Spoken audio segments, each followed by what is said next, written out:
So I'm Mary Claire Martin. I'm one of the co-founding directors of the Children's History Society.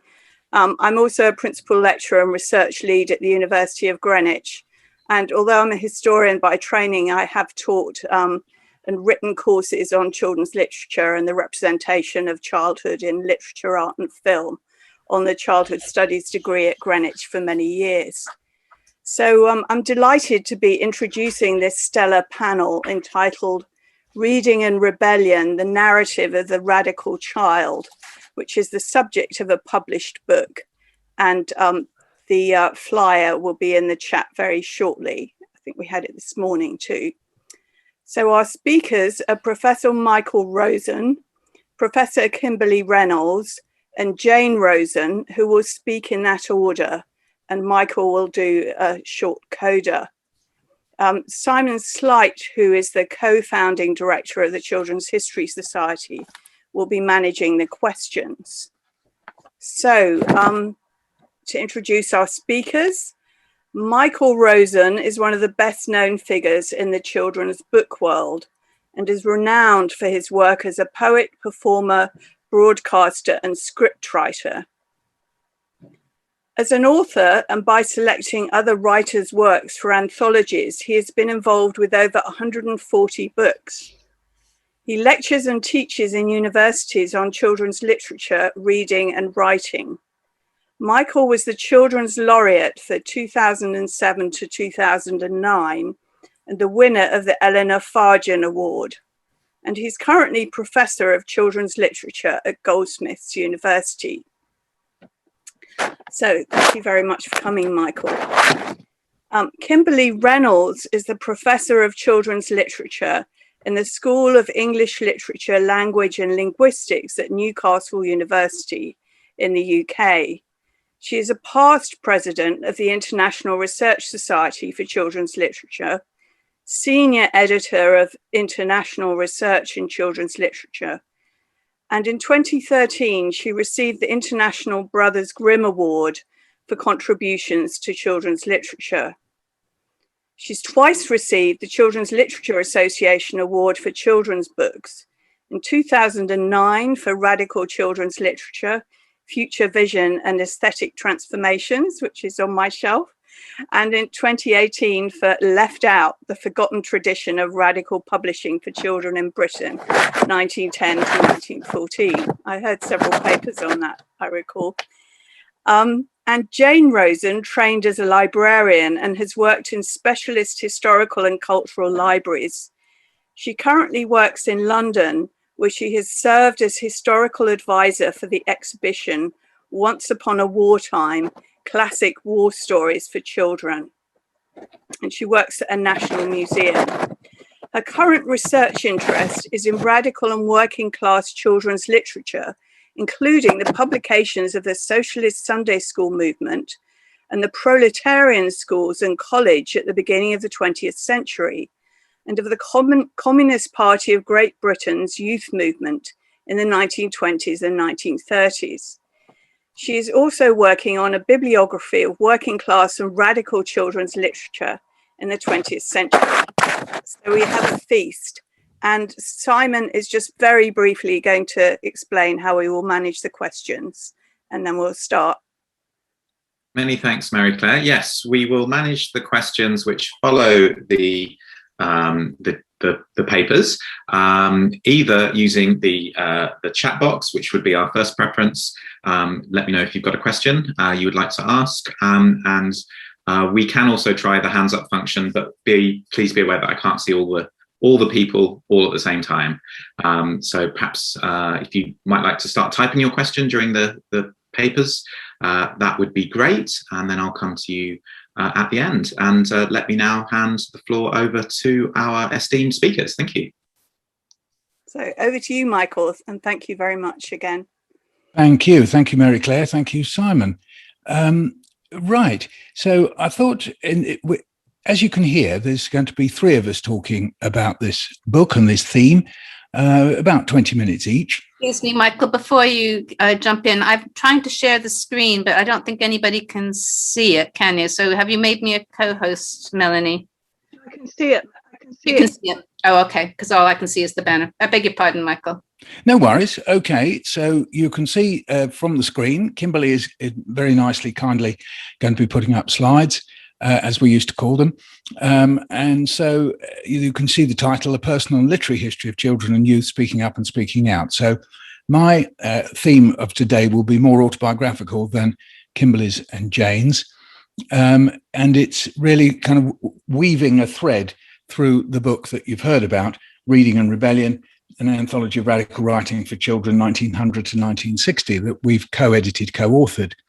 So just looking at my mush there, one of the reasons for showing it, apart from vanity, is the middle picture where in fact I'm on a woodcraft folk camp.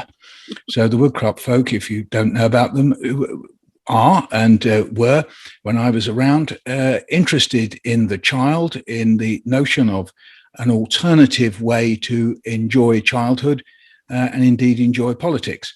And this has sometimes led them into conflict with other people. So it was an alternative version, if you like, of the Scouts and Guides, and it still is. So I'll return to that anyway. So that person in the middle, as you can see, is me in a jumper that's been knitted by my mother.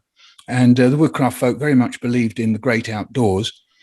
So did my parents, by the way. My parents, who were members of the British Communist Party, the Communist Party of Great Britain, from 1936 to 1957. And they believed in camping and the great outdoors. And I wondered at some point in my life as to whether Karl Marx had written whether communists had to go camping, because it did very much seem as important to them as the books on their shelves. But maybe we'll solve that later. So Kimberley will very kindly show us the next slide. Will begin my journey through the radical books of my childhood that helped me become, if you like, a youth speaking out and speaking up. Sorry, this screen isn't responding. We will talk nicely to the screen and hope that there we go. So what we're looking at there are 3 editions of Till Eulenspiegel. Anyone who is of German origin or is familiar with German culture, Till Eulenspiegel would be very familiar to you. And he's what you might call a trickster figure, a classic trickster figure from late medieval Renaissance times in Germany, and been translated in most European languages. And the book that you're looking at on the right is the edition that I had. And you can see it's called The Amazing Pranks of Till Eulenspiegel.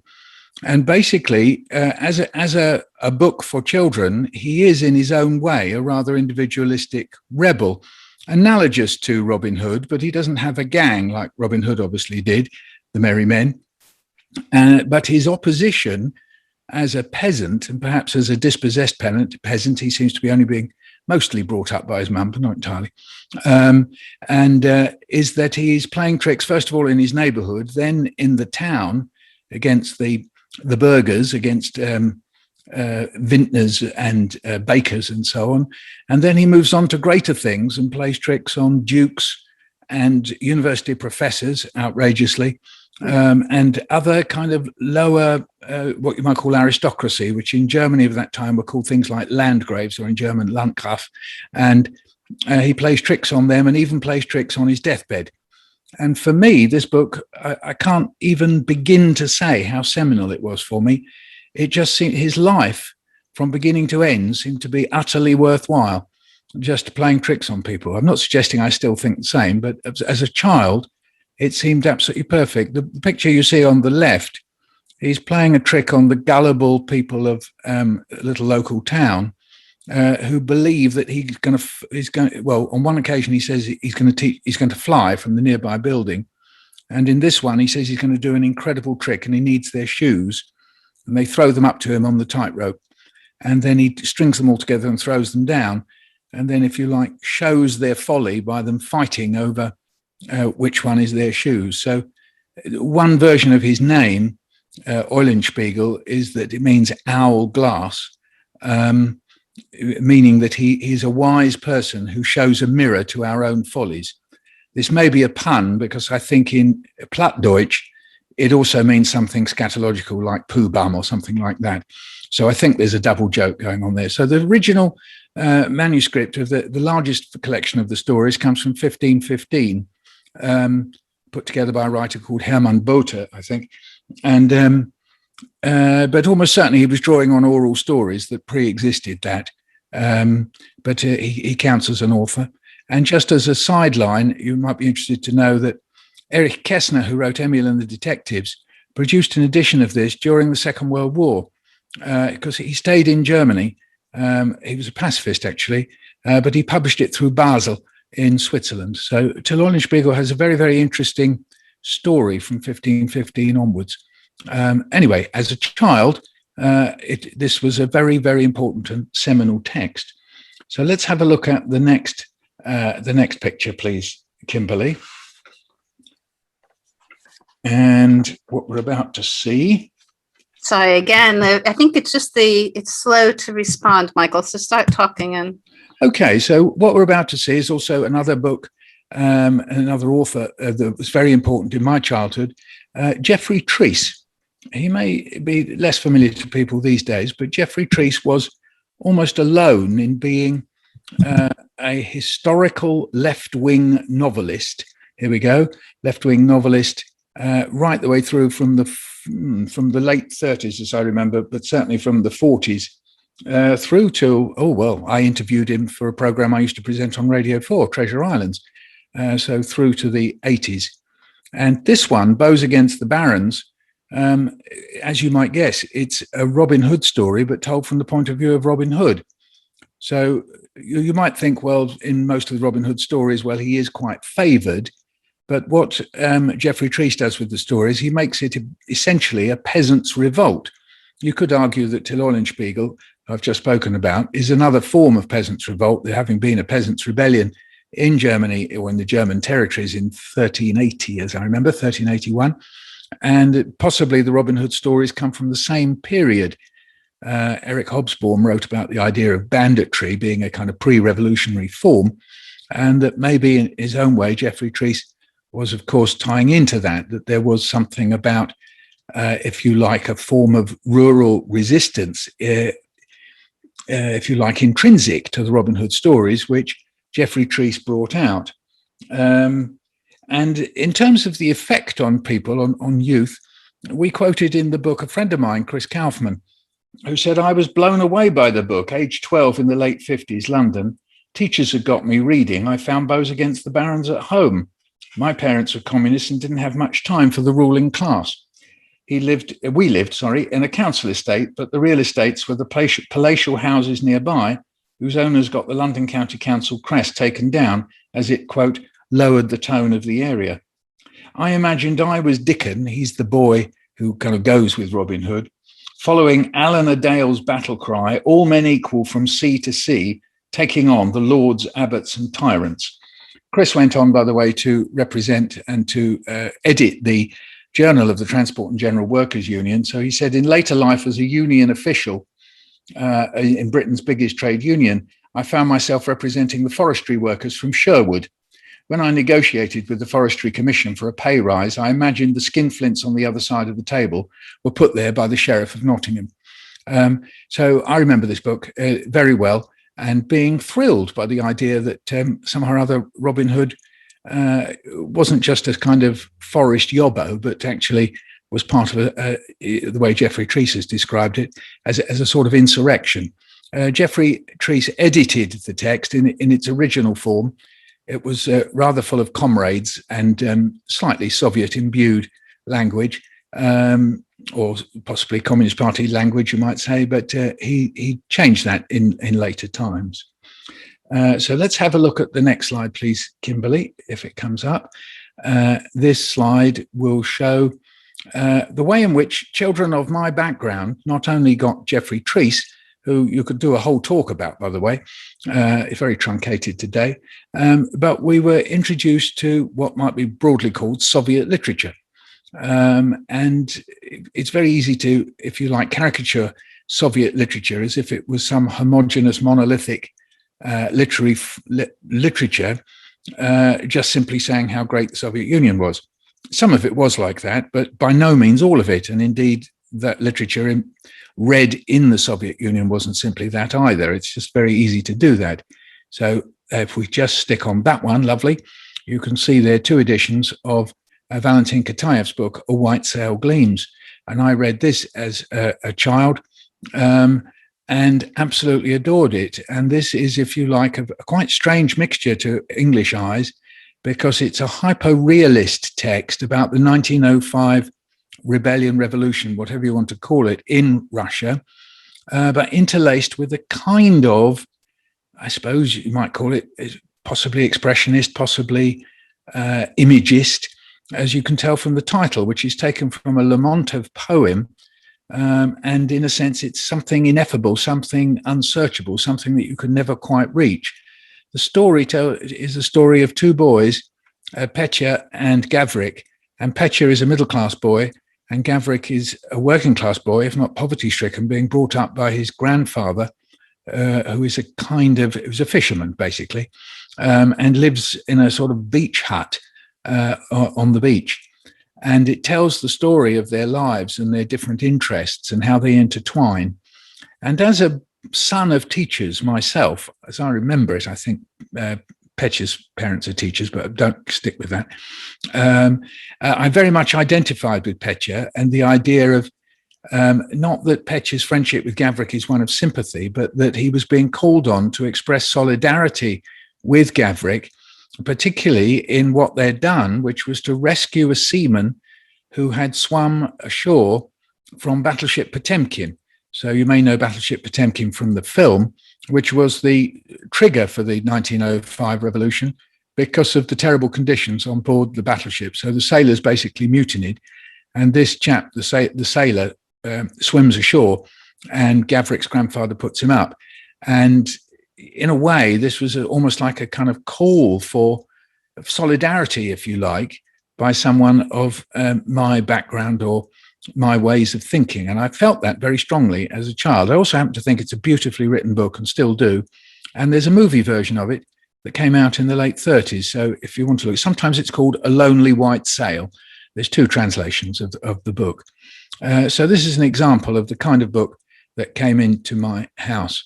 And if we look at the next slide, and here you can see 2 things going on. We can see Jenny Lee. So Jenny Lee was a minister in she wasn't a minister actually, I don't think, in the first Labour government, but people will remember her in the Harold Wilson government and very much responsible for the founding of the Open University. But as a child, I wasn't aware of any of that. But this is what I read and loved, which was Jenny Lee's autobiography, Tomorrow is a New Day.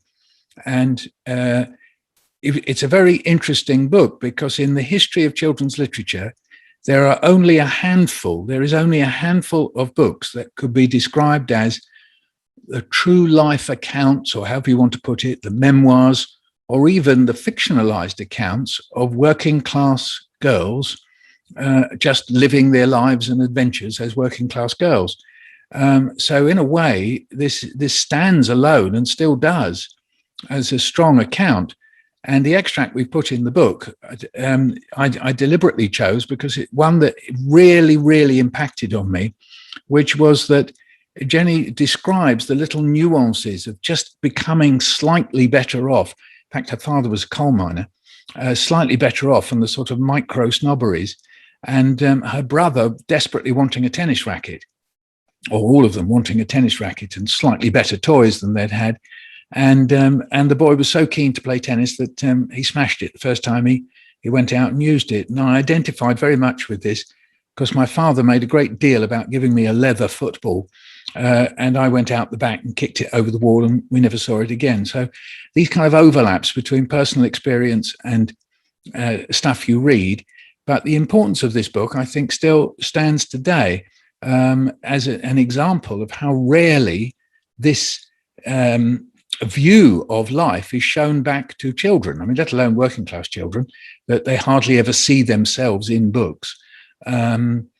Or it's left in a kind of very open, slightly ambiguous way, whereas Jenny is very clear in her book as to what her origins are and why class mattered, if you like. Just a brief comment about where it says Children's Corner to the left. The Daily Worker, the Communist Party's newspaper, ran a children's corner, which was full of stories, poems, competitions, and indeed historical accounts, which we might see later. I don't know, we might see. And is in its own way a little history of radical youth in itself. Anyone who wanted to do a little thesis could get out Daily Workers. I think it was tended to be once a week in my childhood, and actually chart something through those stories. And they might find one from around 1953, where someone wrote a story called Solomon the Cat, and that person is Michael Rosen. Okay, so if we look at the next one, so here we are, and I'm now about 9 or 10, and I'm going to Theatre Royal, Theatre Workshop's production of the Big Rock Candy Mountain. And the Big Rock Candy Mountain, I must keep an eye on the time. Can someone, Kimberley, how are we doing for time? Is Kimberley there? Anyway, someone, because I haven't got a clock up there. I thought I'd have a clock in the corner. It's 2:20 now, Michael. Okay, so I better just whiz on very, very quickly then. Okay, so here is Alan Lomax, the great folklorist, who's written a play, which I went to see when I was 10, which is basically about a kind of working class history of America through song, and remarkable because of the presence in it of African Americans, and African Americans indeed rebelling through the means of their rebellious song. And I went to see this, had an enormous effect on me. We'll have a glance at the next slide.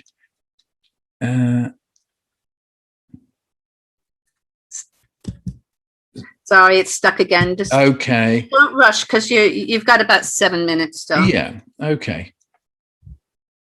Sorry, it's coming. I'm just waiting for the machine to catch up. Yeah. Okay, so we're just going to look now again a little bit on the woodcraft. And I was going to say how song was very important in the culture. We quite often leave song out of the understanding of what is children's literature. And it's wrong, really, because obviously children in school, I had the National Songbook, the Cecil Sharp-based songbook, and other songbooks at school. But out of school, radical kids involved in that, were singing songs that came either from their parents or indeed from songbooks. And you may see the covers of some of these. And people will remember perhaps one called The Family of Man by someone I knew, Carl or Fred Dallas, depending on how he described himself. I belong to a family, the biggest on earth, 1,000 every day are coming to birth. Our name isn't Dallas or Hasted or Jones. It's a name every man should be proud he owns. It's the family of man keeps growing. The family of man keeps sowing the seeds of a new life every day. So that song was almost an anthem that ran from the time he wrote it, I think in the late 50s, early 60s, and was used, indeed, we used to sing it on Aldermaston marches, and it's become a song that is sung in schools today. But in actual fact, it was a very powerful, if you like, illustration of how literature in the broadest sense of the word and performed literature was part of this radical alternative. Then if we can... My screen has frozen, so I'm going to stop the share and let the technician, Andy, share, okay, because his is working. Okay, so there you can see us, as it were, sitting around a campfire, singing songs. You can see the Woodcraft Songbook, and you heard it mentioned there of Jane's speciality, the Socialist Sunday School Songbook. Very few people know about the Socialist Sunday Schools, and Jane has made a study of them. And they were a powerful movement, I think, if I'm right, before the First World War. Jane might mention that later. So if we see the next slide, if we can. Yeah, so still on the Russian theme, if you like, M. Ilin, as we knew him, whose real name was Ilya Marshak, produced factual books of a kind that came out of the Soviet Union, and there was another one called What Time Is It? And I loved these books, and it's quite interesting that they told a story of human development that was very far cry from the kind of sort of British exceptionalism that was familiar with us at school, but was very international. And there was an understanding on the left that when you told the history of the human race, you tried to tell it across all humanity. And if you like, a kind of cousin of M. Ilin, Ilya Marshak, was Lancelot Hogben, who we've also anthologized in the book, who wrote about science and numbers. And again, quite nowadays, we wouldn't even blink. He told a multicultural history of mathematics.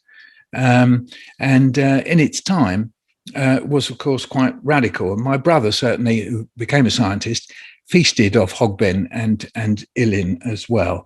And if we see the next slide, and this shows us Puffin picture books, which had its origins, interestingly, in both Soviet and French radical publishing, because it was Noel Carrington, who I think was editing or working on Country Life at the time, who managed to influence and interest Alan Lane, who was running Penguin Books, and saying, look, what the Russians and the French are doing with these beautiful, simply multicolored lithograph books, we could do the same. Well, that's the technology side, but the content quite often was full of, if you like, a kind of soft radicalism. So this book, The Magic of Coal, which I absolutely adored, by the way, is very much inspired by the idea, very prominent during the Second World War in the Labour government, that we have to cooperate and pull together in order for society to work. So the idea that the coal miner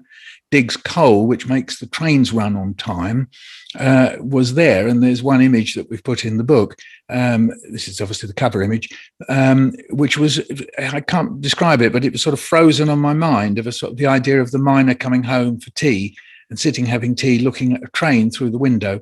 And the village and town, very similar in the idea that, well, that there were villages and towns. They may not seem radical to us now, but you think of the great pastoral influence on children's literature, you would think almost that Britain was just almost a rural place. The idea that we had villages and towns and somehow or other these are symbiotically connected, you wouldn't know for generally looking at children's literature, but this book, Village and Town, most certainly showed that. And then if we go on to so here we are, I've moved on now. So I've run away from home to go on the Aldermaston March. You can't see me there, but these are photographs of the time. And of course, we were singing The Family of Man and other songs. And in fact, this song that you'll see coming up next, on the next slide, please. And this is the song, The Strangest Dream. And the strangest dream that Ed McCurdy is having is that it will put an end to war. So the idea of pacifism, if you like, ran alongside some of these radical ideas. Pacifism wasn't always radical, if you like. And so this song, The Strangest Dream, was something that was sung at Woodcraft and on these marches and so on. Last night I had the strangest dream I ever dreamed before. I dreamed the world had all agreed to put an end to war. I dreamed I saw a mighty room filled with women and men, and the paper they were signing said they'd never fight again. So one strand of radicalism was, of course, that was called pacifism. And then we'll just jump ahead to the next one. So, and the next slide. And this was in a young people's school textbook, if you like, not textbook, but book for schools, written by Arnold Kettle, professor of literature at various universities. And 1963 it came out. And if you think of the student revolt that I took part in, 1968, 69, that went on all over the world, some of these ideas being rediscovered, if you like, that Karl Marx, that there were deviations, if you like, or differences between what Karl Marx wrote and what happened in the Soviet Union, and how these questionings were beginning at around this time. And I was very much influenced by what has come to be called the New Left. And so in a way, we represented that at the very end of our book. We cheated slightly. We said 1960, but this is 1963, in order to show that this stream that we've all tried to represent, and I've placed myself in it in an autobiographical way, carried on and has had its legacies, if you like. And so we can finish with a slide of the book. Thank you very much indeed. Right. Well, thank you very much, Michael. And just Andy, could we have the image on full screen? We can have that at the end. That's all right. I've done my piece. I've run over a bit anyway. No, so. I know. Kimberley's as well.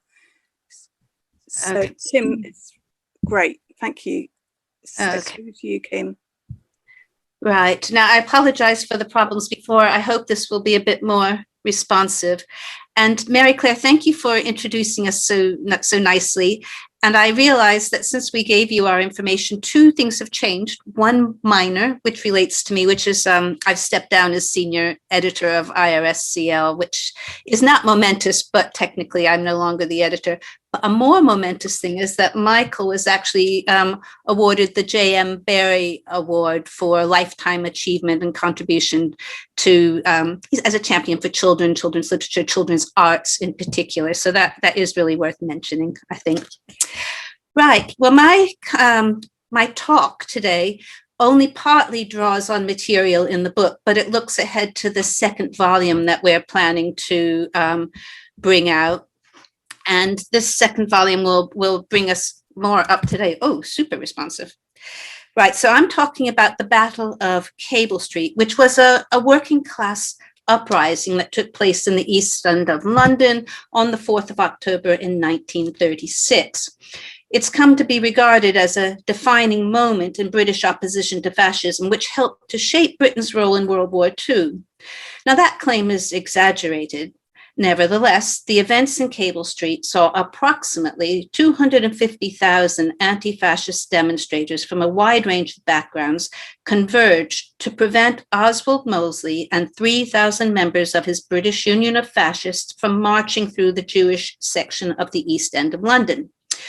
Their permission to march was guaranteed by the British Home Office, despite the fact that 2 days before the event, the Jewish People's Council submitted a petition in objection that carried more than 100,000 signatures.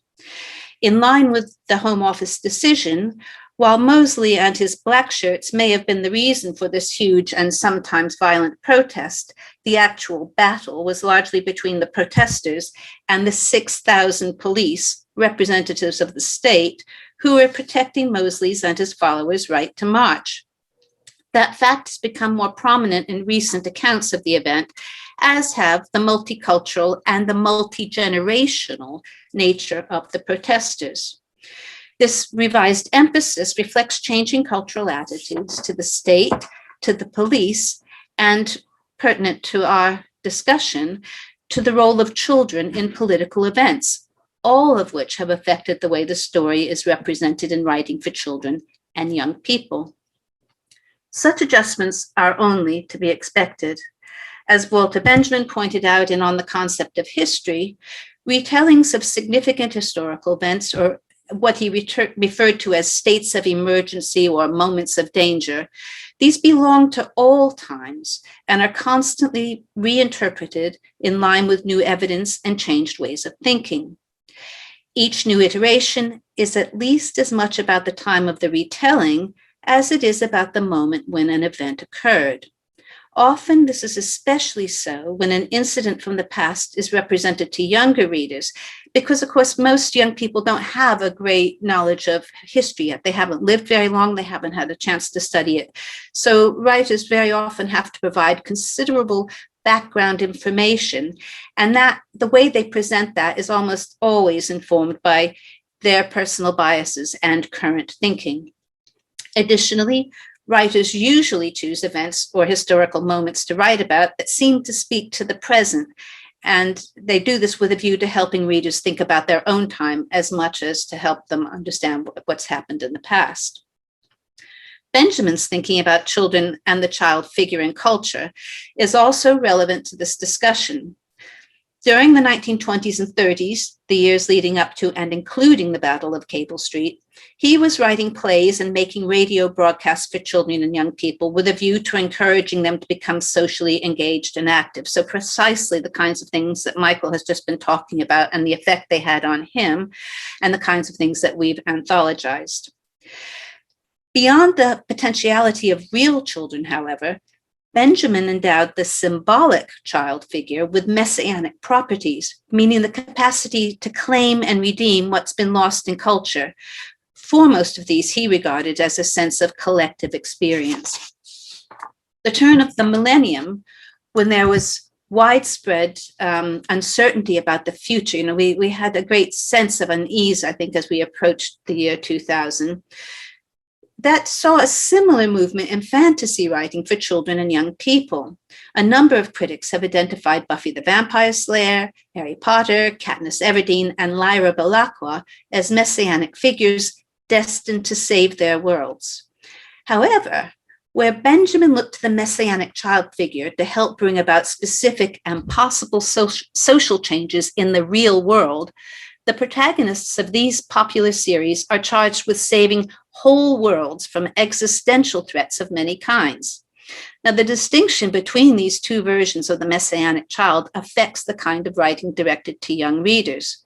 Writers in the Benjaminian tradition produce what has been referred to as radical children's literature, meaning writing that helps to promote new visions of society and encourages readers to prepare themselves for the work of bringing about change. This is all the kind of material that we're interested in as a threesome. By contrast, the messianic fantasies of the turn of the millennium express a collective sense of anxiety, and they point to threats, but they have no practical goals or training regimes. Stories about the Battle of Cable Street are in the Benjaminian messianic tradition. They reclaim a moment of collective action, and in doing so, they also call attention to the way the post-war emphasis on the rights of of children to be protected and cared for. So, in the post-war period, there was quite a lot of guilt about how children's lives have been disrupted, the kind of fissure with the past, the lack of continuity, uncertainty about the future through nuclear weapons and so on. So there was an emphasis on the rights of the child. And this emphasis really did quite a lot to suppress ideas of the child figure as an agent of social redemption. It disempowered the child figure in many ways. So what interests me about Cable Street narratives is the way that they reinscribe the child figure in the political landscape, exactly the theme of this conference, I think. For those on the liberal to left side of politics, the Battle of Cable Street is regarded as a moment when the people provided a corrective to oppressive ideologies and state institutions. For that reason, left-leaning groups mark its anniversaries and evoke Cable Street at times when democracy is perceived to be under threat. For example, after Margaret Thatcher's government came to power in 1979, the 25th anniversary celebrations of the Battle of Cable Street included painting a huge mural on the side of the town hall in Cable Street. Children's literature was actually very slow to critique the Thatcher era, but by 1990, when the new Labour government entered Downing Street, children's books across most genres had begun to explore the impacts on Britain and its welfare state of 15 years of Thatcherism, with its commitment to privatization, free market economics, and nationalism. From that time, the events in Cable Street have featured in several works for children. Examining how Cable Street as a setting is used across a range of books gives an indication of how far British children's literature is engaged in helping today's young readers understand themselves as political beings and to believe that it matters what populations and individuals, whatever their age, do and do not do. Well, the Battle of Cable Street was about fascism, but it was also about class, economics, migration, and schisms within various political groupings. Of particular interest to this discussion is that the participation of children and young people in this moment of danger has largely been forgotten. Yet the young were certainly among those who opposed Mosley and the Black Shirts Police Guard. For instance, eyewitness reports and testimony from those who were in Cable Street and the surrounding area on the day agree that children were encouraged to throw marbles under the hooves of the mounted policemen's horses. And this was evidently quite an effective strategy, as seen in this description by a 15-year-old participant. He recalls, suddenly the horses' hooves were flying and the horses were falling down because young kids were throwing marbles. In other statements, girls tell how they went out armed with pockets full of pepper dust to throw in the faces of the fascists. Children also climbed up lampposts to see over the crowds and to direct the protesters to places where the police presence was weak. So children were very active in what was going on. They were part of speaking up and speaking out against the Mosley presence and the police presence, indeed. 2 juveniles were among the 85 people arrested at the scene, and a number of others had to be treated for injuries. And you can see this newspaper headline includes girls among the injured. More important even than these acts by individual children and youths, however, is the mass attendance of young political activists from all over the country. This came about because the Young Communist League, or YCL, had arranged for a major anti-fascist rally intended to raise money for the Republicans in Spain to be held on the same day in London's Trafalgar Square. Now, they had arranged this before there was talk of the battle, of what became the Mosley March. So it was all underway. But at the last minute, this rally was canceled, and the participants were redirected to the streets where the black shirts were scheduled to march. Evidence of the last-minute nature of the change is apparent in surviving leaflets for the original event. As there wasn't time to design and print new leaflets, the existing ones were overprinted with directions to go to the East End, and you can make out the overprinting here. It says alteration, ! Along the left-hand side, and so on. In this way, a huge youth contingent swelled the numbers present in and around Cable Street. A second result of the YCL decision to join in the protests against Mosley's March is the extent to which the Battle of Cable Street is bound up with the history of British involvement in the Spanish Civil War, because, of course, that's why many of those young people were there. They were planning to rally around and go to join the international brigades. So in fiction for children and young people, these two events, the Battle of Cable Street and the Spanish Civil War, are almost always combined. The Battle of Cable Street was not the first time that children on the left of society had taken to the streets of Britain as part of political protests. Now, Jane's going to give some more detailed examples, I think, so I'm just going to say that typically before Cable Street, youth activism in Britain tended to take the form of pageants, tableaus, short plays, and processions, rather than the kind of direct confrontations that were seen in and around Cable Street.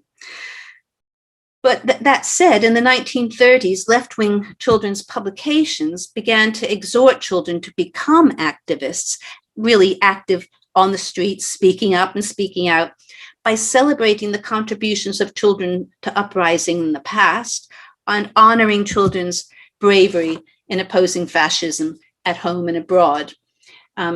It was encouraging them to prepare for the revolution those on the left believed soon was to come. And most of these publications, and the examples I've given here, are anthologized in Reading and Rebellion.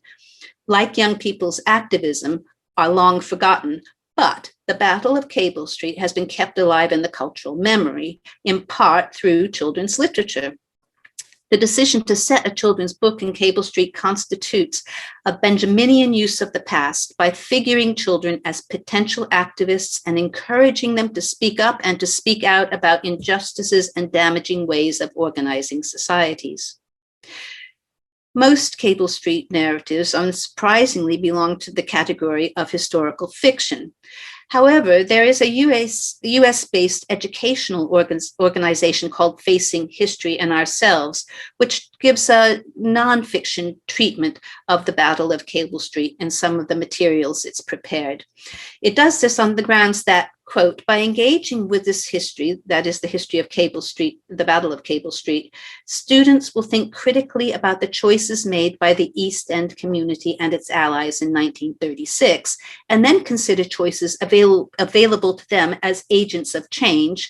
And that's the crux of all of this. Young people as agents of change in the face of prejudice and discrimination. In other words, the Battle of Cable Street is used in a factual set of material to help young people understand themselves as implicated in the way events in the world around them play out. As this conference recognizes, young people are indeed increasingly giving voice to their concerns about the kind of world they will inherit. They're speaking out and demonstrating about issues such as climate change, gun control, and Black Lives Matter, meaning there's greater awareness of youth activism now than at any time since the 1960s, I would say. Though looking through and listening to many of the panels here, we can see that there is a long and well-developed history of youth activism. Facing History and Ourselves operates outside mainstream educational systems. And this is important because since the student protests in the late 1960s, the kinds of things Michael was joining in, there's been considerable concern by governments in many countries to prevent classrooms from fostering radicalism in the young, as well as efforts to contain student activism. The close ties between education and the children's publishing industry mean that publishers, too, must tread a fine line between providing topical, challenging books and the judgment of the various gatekeepers who exercise control over what is considered acceptable and so appropriate for classrooms and school libraries. They have to watch this because, of course, these are their principal markets. Both the Facing History materials and fictional accounts of the Battle of Cable Street draw on historical records, including eyewitness testimony, memoirs, reportage, and legal proceedings. But how far they encourage readers to position themselves alongside the protesters is influenced by the political context in which they're published. So a high degree of circumspection is found in Alan Gibbons's Street of Tall People. Published in 1995, it retells the events leading up to the Battle of Cable Street more than half a century after they occurred. Now, Gibbons is a self-proclaimed activist for the left, so it's not surprising he wanted to write about this, but he was also writing at a time when there had been considerable government hostility to progressive teachers, teaching unions, and civil servants. Remember, we're just coming out of the Thatcher era. And he was also writing at a time of publishers' fears about declines in sales of children's books to libraries, school libraries, and even families. So his approach is accordingly quite cautious when it comes to encouraging youth activism. He gets another message across, as we're going to see. The book begins by introducing 12-year-old Jimmy, who lives with his mother in one of the poorest parts of London's East End. He meets an Orthodox Jewish boy named Benny in the boxing ring. Now, ordinarily, Jews and Gentiles in the area don't mix, but the boys strike up a strong friendship immediately. They meet shortly before Mosley's planned march through the East End, and this is something that Jimmy and the people he lives among they haven't heard anything about it. So Jimmy is learning everything from Benny. The boys decide they want to help their neighbors try to stop the Mosley March, but they arrive too late after the black shirts have already retreated. So this means that they're never involved in the action. Indeed, Street of Tall People fails to mention that children participated in the events. At one point, Benny's older sister and her fiancé are seen manning a first aid station, but there's no reference to the Trafalgar Square demonstrations or the role of young people in helping to orchestrate the resistance to the police and the fascists. Now, the book initially seems as if it's going to focus on the anti-fascist achievement of those who protested in and around Cable Street. But as I said, it actually takes a different line and becomes primarily concerned with what was then a drive to embrace multiculturalism. Multiculturalism was a relatively new concept then. Benny and Jimmy are indisputably on the side of the locals, but they're not marble and pepper dust throwers. And when they climb a lamppost, it's for safety rather than to direct the crowds. Eventually, the boys have to be rescued by an adult, and superficially, this seems to strip them of any messianic attributes. However, that ignores the book's shift in focus from fighting fascism to encouraging inclusivity. Although Street of Tall People discourages children from becoming involved in demonstrations and protests, it shows they have a role to play in reducing tension between different racial, religious, and ethnic groups, and helping to celebrate what was then a new emphasis on the multicultural nature of modern Britain. At the level of families and friendships, the boys help to bring about social change. 20 years after Street of Tall People, 2 books about Cable Street were published that do offer activist roles in the form of young people whose passion, courage, and involvement in the events in both Cable Street and the Spanish Civil War make a difference. These are Lydia Syson's A World Between Us, published in 2012, and Joan Lingard's Trouble on Cable Street of 2014. Now, the political climate in which they appeared had changed significantly from that of 1995. So they can write in a different way. They're also, it needs to be said, writing for a slightly older audience. And so the duty of care to the implied kind of readers is slightly different too. The year 2012 saw the successful London Olympics, which cast a veneer of optimism and social cohesion over the country, even though Prime Minister David Cameron was having to lead a coalition government, the economy was shrinking, and Scotland was demanding a referendum on independence. Additionally, arguments between those who supported and those who opposed Britain's membership of the European Union were causing serious social discord, and for the first time since the end of World War II, the majority of young people were not surpassing the educational and economic attainments of their parents. And they were also paying large fees for higher education, which for their parents' generation had been subsidized. The political quiescence that had characterized the nation during the economic boom years of 1995 to 2007 was dissipating, and there was a renewal of youth activism, particularly around student debt. Given these circumstances and their unmistakable echoes of the 1930s, it's not surprising to see interest in the Battle of Cable Street and a desire for children to redeem the future resurfacing. Now, there are many similarities between the two novels, and given time constraints, I'm only going to discuss Lingard's because it makes more use of the Cable Street context. Lingard's young characters resist the efforts of the black shirts to cultivate support in the Cable Street area. They're also champions of the Republicans in Spain. These two strands are intertwined in ways that celebrate youthful idealism, passion, and commitment. Trouble on Cable Street shows young people growing up in times of conflict and making a difference. In this book, activism means standing up for what you believe in, being informed, educated, and committed to your beliefs, as well as putting your efforts in the service of others, irrespective of age, sex, nationality, religion, or ethnicity. Now, Lingard immediately establishes a sense of internationalism and inclusivity by showing that the Cable Street area is populated with migrants from many parts of the world. The central character, Isabella, known as Izzy, has a Spanish mother. Her best friend is Irish, and Izzy works as a seamstress for a Jewish refugee from Nazi Germany. At the start of the book, her 17-year-old brother Will is preparing to leave to fight in Spain.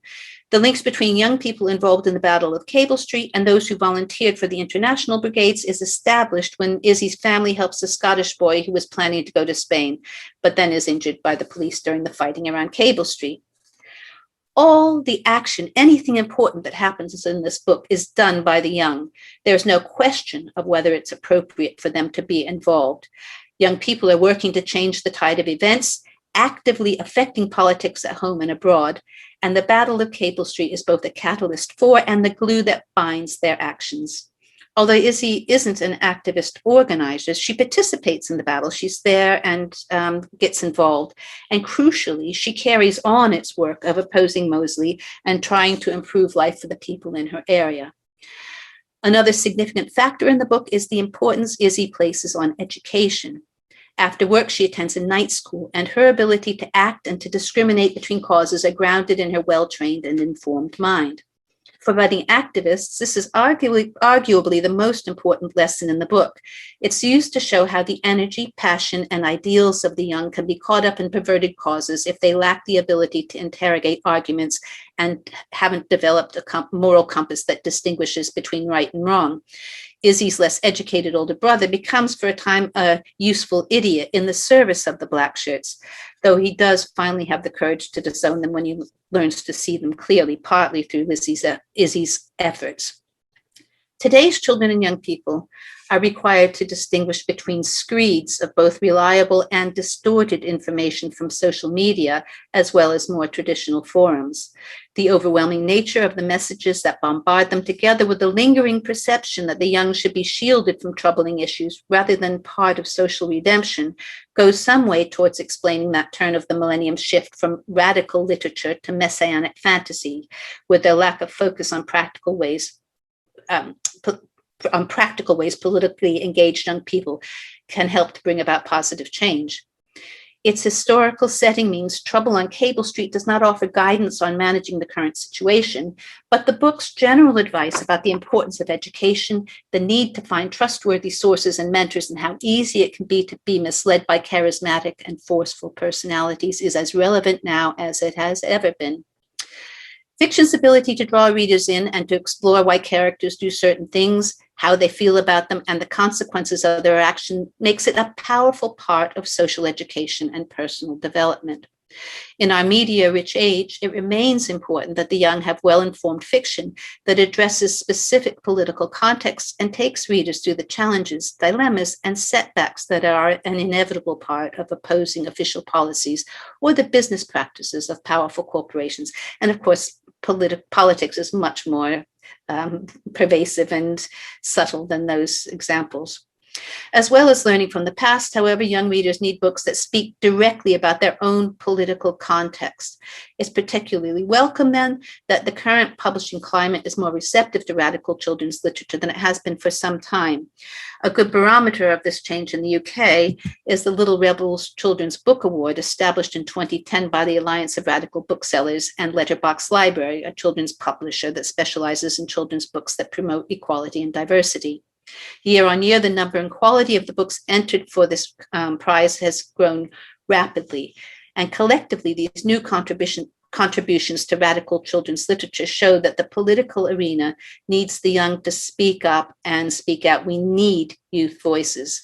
Far from the vagaries of messianic fantasy, radical writing like these books helps young readers see themselves as instrumental to bringing about social change at home and as part of global movements. Thank you. Kimberley. So now we're moving to Jane Rosen. Are you there, Jane? Yeah, is that actually showing up? Not yet. No. Okay. Yes, that looks like that's working. Great. Lovely. Just bear with me.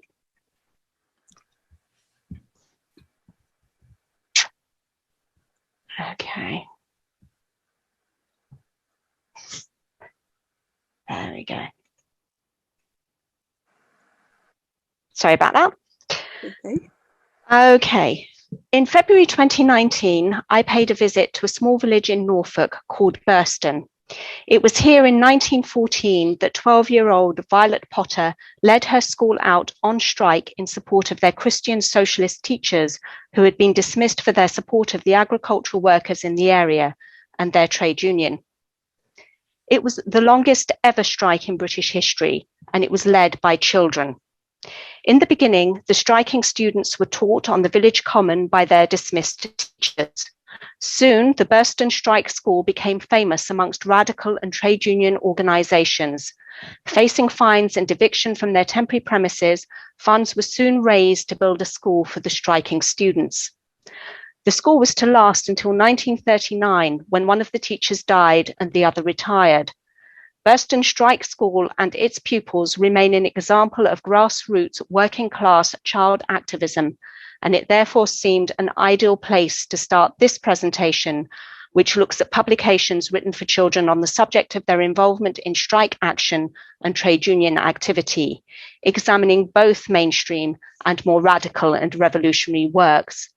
How is the child activist portrayed in these works? So the research for this paper began with lots of preconceptions, many of which I'm afraid were refuted as the work continued.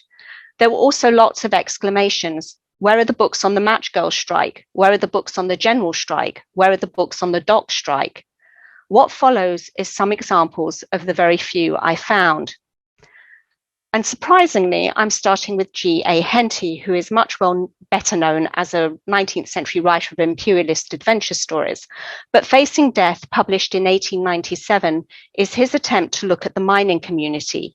His hero is Jack Simpson, orphaned as a baby, brought up in a mining village, who goes down the pit at the age of 10.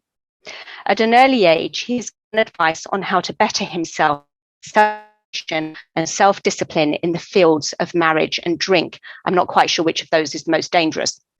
The book is a description of his achievements and struggles to reach the role of mine manager, joint colliery owner, and stalwart member of the middle classes. Part of the narrative deals with a miners' strike, and although Henty is sympathetic to the plight of the strikers once they are on strike, he does not approve of their action. His empathy is all with mine owners and against the organised movement of the miners. Jack, as the mouthpiece of his middle-class values, tells his foster mother, "I'm too young to join the union yet, but I have made up my mind long ago never to do it. I mean to be my own master, and I ain't going to be told by a pack of fellows at Stafford or Birmingham whether I am to work or not, and how much I am to do, and how many tubs I am to fill. No, mother, I wasn't born a slave that I know of, and certainly don't mean to become one voluntarily. This does, of course, miss the point that Jack has been working in the mine since the age of 10, but then there are always different conceptions of slavery. It is apparent that Henty considers that the miners' children are victims, not involved in any other way than as recipients of starvation and want. The only child who is an active participant is Jack, and Jack is the arm of the mine owner, thwarting an attack on the pit. The Seed She Sowed deals with the dock strike of 1889. Written by Emma Leslie, a fairly prolific children's writer of the time and published in 1891, just 2 years after the strike. It has a strong Christian overtone and a very irritating main character, the winning Winnie.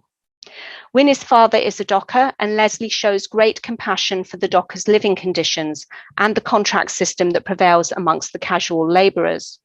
Winnie serves as the conscience of the dockers and their families. Her attitude is expressed in the idea that God will know why the dockers strike and will take care of them.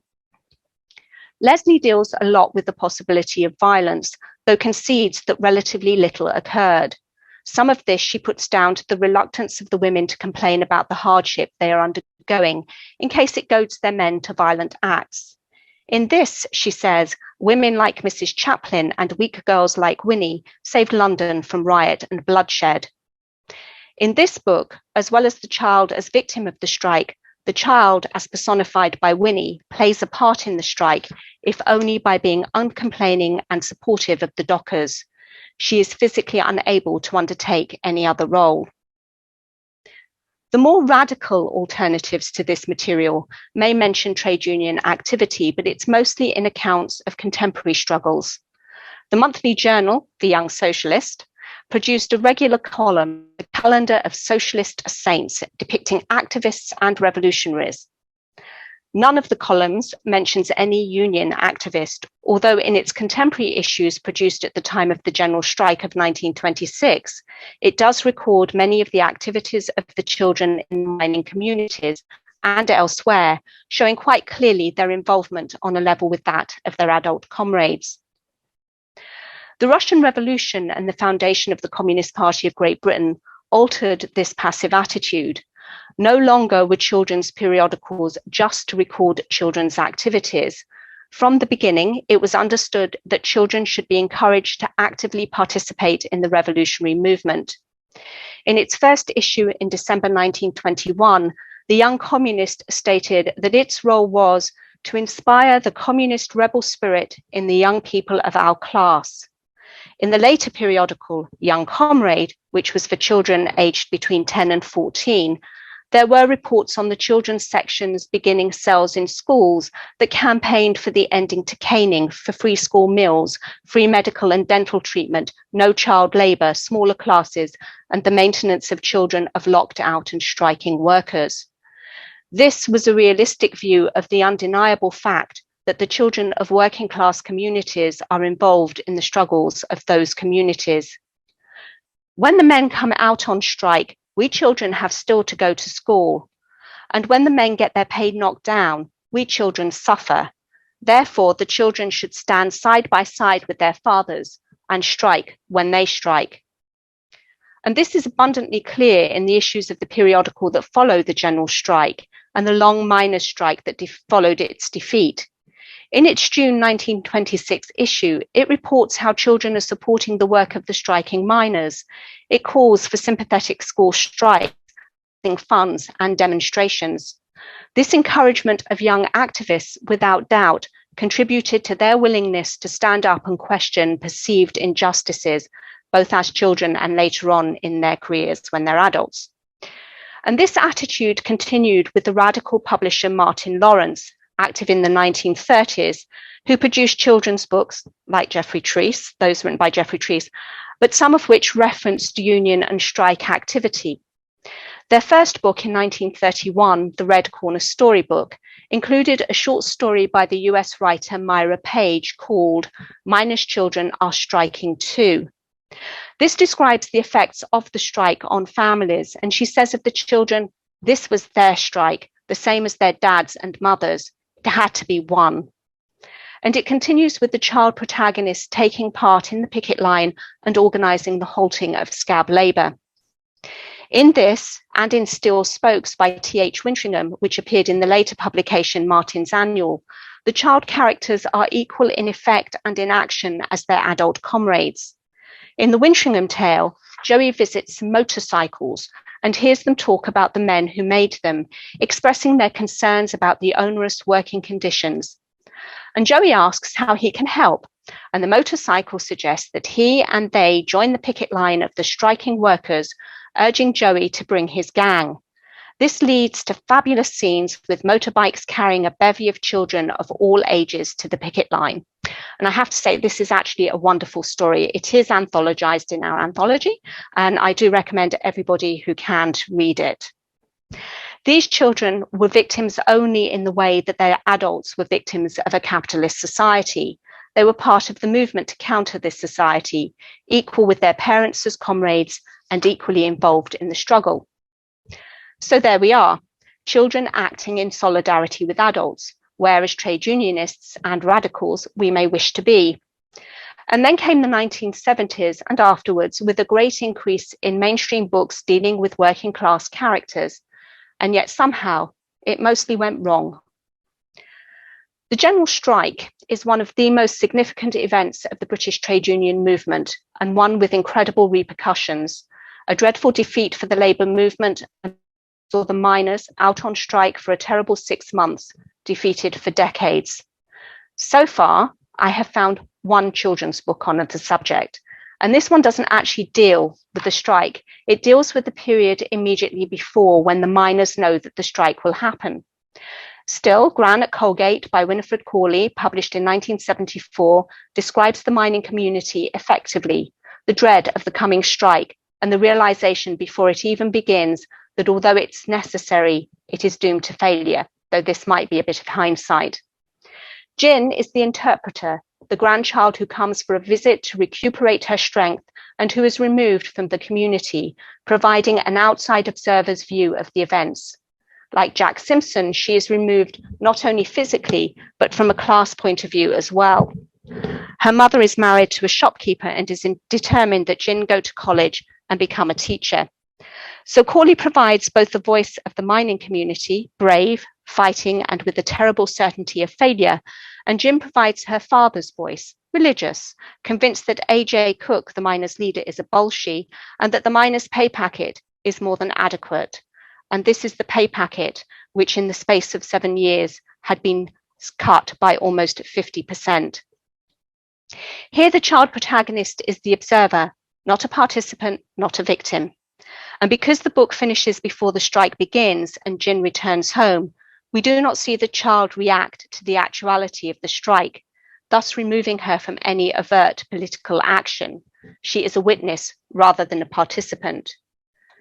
In Tuppence a Tub, published in 1975, Susan Price deals with a miners' strike in the 19th century. The reader is made aware of the reasons for the action and is also treated to a dialectical discussion of why scabs might be scabs. This is irritating, as the main protagonist, Jack, who is a stalwart supporter of the strike, has long monologues to explain to himself and to the reader why scabs are scabs and just like us really, and surely they should have a point of view because the strike hurts them as much as it hurts the strikers. In a brave attempt to make the reader comprehend the reasons for strike breaking, Price belittles the commitment and understanding of the strikers and indeed the readers. Having comprehensively succeeded in describing the terrible price that strikers and their families pay, and having successfully described the conditions before the strike, it is apparent that Price is speaking from the perspective of the late 20th century and the perceived luxury of being able to allow that difference of opinion. In reality, striking miners, seeing their children starve, could and would spare no sympathy for the scabbing miner who threatened the possible success of the strike. And I say that this was a perceived luxury of the late 20th century because this luxury would be questioned during the miners' strike that happened 10 years after the publication of this book, when mining communities were divided once again and a whole working class community was destroyed. In the end, it's a rather depressing book. The strike fails and we see Jack sentenced to a life of arduous, dangerous work and poverty. Which brings us, I won't say nicely, to the 1984 miners' strike and Gwen Grant's Revolutionary Daughter, published in 1990. It takes place against the background of the strike, where the main character's mother finds herself in the activist community surrounding the miners' strike, though there appear to be very few miners. I counted precisely none. And the mother and daughter drama queen their way through a book that appears to hold one union activist, although it's never said which union, a chorus of women activists, and I don't think any of them were involved in the mining community, and a breaking family.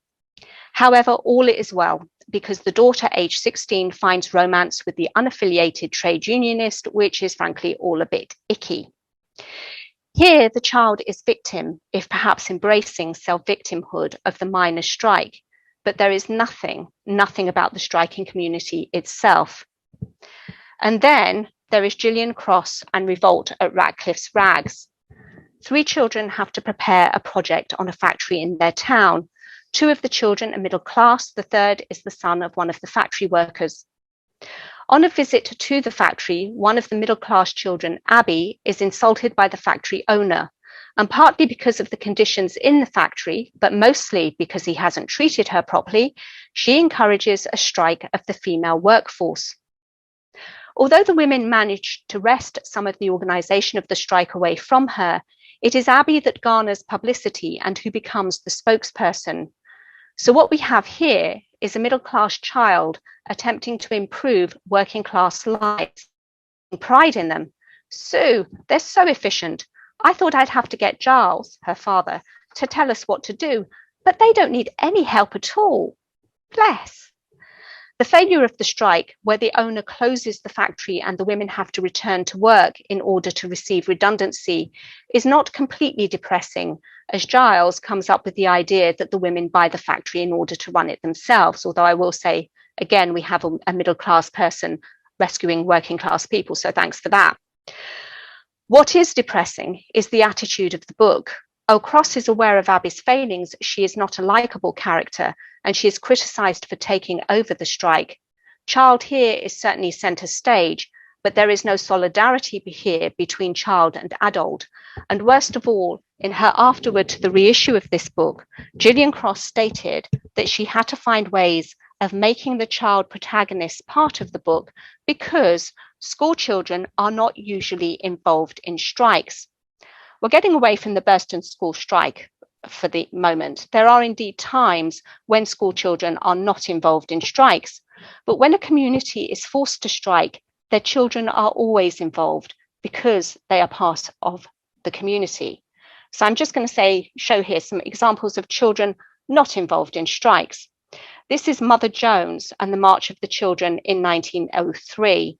The children are mill workers. And this is children being sent away from Lawrence and the 1912 textile strike. And I think you can be pretty sure that some of those children are textile workers as well. And finally, if you thought I was concentrating on the US, here we have 1984 and the miners' strike in Wales. So I ask, where are the books on the general strike, the Jarrow March, the Toll Puddle Martyrs, the school strike, the Match Girls, and the Dockers strike? Where are the books that have working class children centre stage participating in the struggles of their communities?